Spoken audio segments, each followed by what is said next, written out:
Okay, so here we have the extra foot, as you can see on the truck. It's down, the brake's depressed, it's holding onto the steering wheel.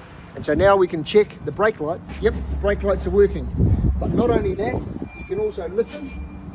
And if there's any leak in the air line and the air brakes, you'll hear that coming through.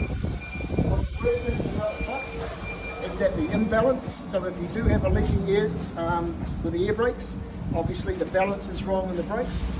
Standing behind here, you can see the brake lights are working. One man can do the check, walk around the truck before he leaves every morning. Truck, especially for the stone guard, you can get underneath.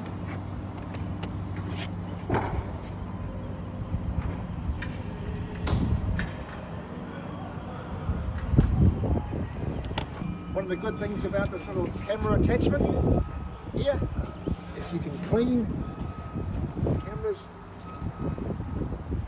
and mirrors